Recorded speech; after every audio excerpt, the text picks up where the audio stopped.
ሰላም ቤተሰቦች፣ አዲስ የኢትዮ ቴሌኮም ሲም ካርድ አክቲቬት ማድረግ ተቸግረዋል? ኦኬ፣ እንኳን ደህና መጣችሁ። አዲስ የሆናችሁ ሰብስክራይብ ማድረግ አትርሱ።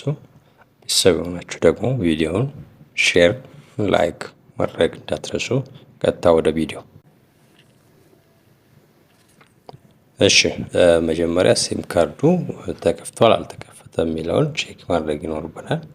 804 ስታር እናስቀድመን መሰላል እናስቀድመን ቼክ እናደርገዋለን። እንደምታዩት አክቲቬት አልሆነም፣ ፌልድ ይላል።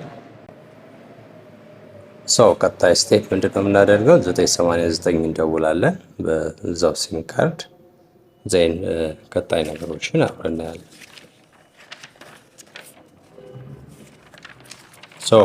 መጀመሪያ ቋንቋ እንመርጣለን። እንፈልገን ቋንቋ ለምሳሌ አማርኛ ከሆነ አንድ እንመርጣለን። ዜን አክቲቬት ለማድረግ አንድን ተጫኑ ትላለች፣ አንድን እንጫናለን። ከዛ የይለፍ ቃል ትነግረናለች። 4 ዲጂት ሞስት ፕሮባብሊ 4 ዲጂት ነው የሚሆነው። እሱን 4 ዲጂት እናስገባለን። ለምሳሌ 8537 እሷ የነገረችኝ ነው። አስገባዋለሁ። አሁን እንደምታዩት አክቲቬት አደረገ፣ በራሱ ጊዜ ዘጋ። ለሚሾው ኖቲፊኬሽኑን ላሳያችሁ። ያው እንደምታዩት አክቲቬት ሆኗል። ቴንኪዩ የሚል ሜሴጅ እየደረሰን ነው።